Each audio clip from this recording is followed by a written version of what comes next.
ആ ലിസ്റ്റ് ഒന്നുകൂടി കേക്കട്ടെ. ആ ഡൈനിങ് ടേബിൾ. പൂപ്പരുത്തി മതി, 2000 ഓ നിൽക്കും. പൂപ്പരുത്തി അവിടെ ഈട്ടി തന്നെ വേണം. 25,000. ആ sofa set.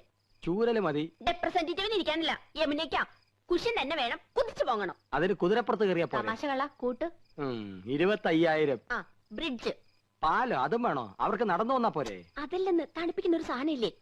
Fridge 9,000. TV. Black and white പോരെ? ഓരോ കളർ തന്നെ വേണം. 10-20 അടി നീളം വേണം. 10-20 അടി നീളോ? ഇഞ്ചായിരിക്കും. ആ ഇഞ്ചെങ്കിൽ ഇഞ്ച്. ഒയറില്ലാത്ത ഫോൺ അതൊരെണ്ണം മതി. മൊബൈൽ. ആ മൊബൈല്. ഒയറില്ലാത്തോണ്ട് അതിന് വില കുറവായിരിക്കും. ആ ഇനി അയ്യോ ഇനി മടക്കല്ലേ, ഒടിഞ്ഞു. ആ തൽക്കാലം ഇത്രയൊക്കെ മതി. മതി.